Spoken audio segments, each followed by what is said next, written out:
What's up and welcome back. I'm John Stark from MikeTheMovieGuy.com, your favorite blind film critic, and it is spooky season. And this, yeah, I left the lights on because sometimes when the movie's not that spooky, I'm not that worried about putting the lights off and being like, "Oh, let's get real creepy here. Let's do a scary review for this scary movie." Like I left the lights on for Tucker and Dale. This is the 20th anniversary of Eight-Legged Freaks. A really underrated film. Like criminally underrated in many ways because the director kind of just like, I don't know, like was abducted afterwards. I really don't know what happened to the director. The director came out strong and got offered like two straight to video shitty things to do and then just I don't know, vanished from film altogether. The last thing that they did was a straight to video sequel to Without a Paddle. So, I, what? So, yeah. So I'm kind of a fan of this because I know where like it came from, the idea that the director was such a big fan of those really cheesy like monster movies from back in the day, mostly that were like Lampoon on Mystery Science Theater, where it's like the effects weren't really good, and it's just like a large ant that's like attacking the town, or like a large like a bug or something like that, and you can tell that like everybody's like sort of like superimposed, and the things are like behind them. Um, they're not really like creature effects. Some of it was. Later on, we got some stuff that had a little bit of creature effects when we started getting into like Land of the Lost type stuff, where they started using a little bit of creature work in around that time period. But for Eight-Legged Freaks, this also has the esteemed pleasure of starring David Arquette, because remember 20 years ago we were still trying to make David Arquette a star. Um, Kari Wurr is in this. I know you don't know who that is. Scarlett Johansson, you know who that is. She's in this. So that's surprising. And Doug E. Doug. Whatever happened to Doug E. Doug? Where did he go? I remember Doug E. Doug. I feel like this was like the last hurrah for Doug E. Doug. I don't even need to look at his career. I just feel like after this, because I kind of like he went.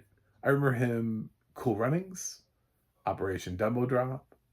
I think he was in like what That Darn Cat with Christina Ricci. So he was doing some stuff for Disney, and then there's like a gap where I have no idea what he was doing, and then he's got like a freak. So I'm like, I don't think I've seen Dougie Doug in a while. Um, but there was definitely a period of Dougie Doug where, yeah, and he's here. He plays a conspiracy theory radio host, but it's mainly David Arquette's family. He put film. He plays a uh, the son, the heir to a mining thing. The town is called Prosperity.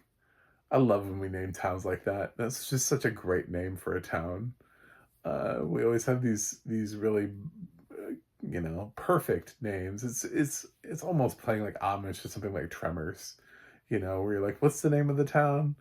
Oh, of course it is. Of course that's the name. Um, so yeah, I love when the town is something like perfection, or it's just like no.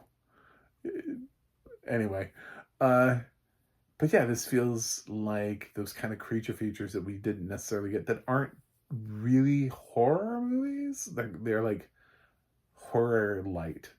Like there's some horror elements to it. Some people definitely die. They get attacked. There are monsters, but it's not the scariest thing you're gonna watch. This is like sort of like gateway horror. Like uh, if you're the kind of person that doesn't like cheap jump scares and gore and violence and stuff like that. This is PG-13, It's just kind of like a monster movie. It just leans a little bit more in the horror direction, which is like what Tremors does. Tremors has a couple of scenes where you'll maybe get a little squeamish, but nothing that's like too terribly um absolutely like, oh my god, that was a lot, you know. Something like The Mist has some actual like heavy gore in it, you know. Whereas something like this does not. Like the spiders are goofy, and it's kind of a goofy movie, and it's set where there's this small town, and they've dried up the mine, and nobody's working in the mine, and there's no money coming in, and it's just a small town that's just drying up, and there's some corporation that's been dumping toxic waste because of course, right? Always a good sign when you have somebody's dumping toxic waste near you. And we open up with a guy, Paul, I think his name was. I don't know. He's not alive for very long, and he collects spiders for some reason because the film needs him to. He has just like a ton of spiders, and they kind of break out of their cages and attack him, and then they keep growing. Uh, Again, it doesn't really directly connect to the toxic waste, but it's just kind of like it's like suggesting there's toxic waste. Maybe that's the reason why the spiders are growing so much rapidly. But then they kind of grow and keep getting bigger and bigger and attacking and slowly. Well, they start eating by eating like pets and stuff and ostriches. There's like an ostrich farm, um, and then moving on to humans, and it's up to the people of the town. It does a good job of introducing a widespread uh, smattering of people across the town, so that way you feel like it's the town that's fighting. No one character really has an immense amount of character development to where you're like, wow, this is so. Everybody's just sort of like, well, this is the characters, kind of why they're here. This is why they're important to the story, and we're moving on.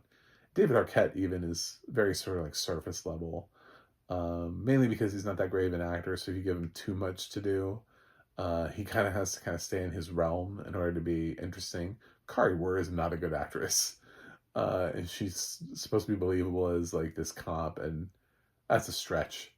Um, I actually had forgotten who was in this role, and I looked it up afterwards, and I was like, "Who is this?" Because I was not getting good vibes. I was like, "Is this like Denise Richards or something? Like, what is happening in this role?" Um, Scarlett Johansson plays her daughter, and there's a younger boy that plays her son, who is basically the one that knows everything. And it's like, could you please listen to the kid, because he actually knows what's going on, and the kid gets frustrated because nobody's ever listening to him. So this is just a fun movie. It's fun to talk about it around Halloween time, and I haven't talked about it yet. And I do have DVDs. I do have this DVD collection full of things, and the opportunity to talk about films. And I remember screening this when it came out. I was working in movie theaters, and we used to have to screen prints. So I remember Eight-Legged Freaks. It's not a great film. Like, it's not like, oh my god, this is classic. But it's fun. It's fun. It's a monster movie. It's silly. And if you have an opportunity to see Eight-Legged Freaks this spooky season, I think you should. And if you find it with audio description, good for you. Good for you. Do I know that it has it? Sure, I do. Can I tell you where it is? No, I can't. But it does if you find it. Or you could just, I don't know, watch it. It's probably on Tubi or something like that.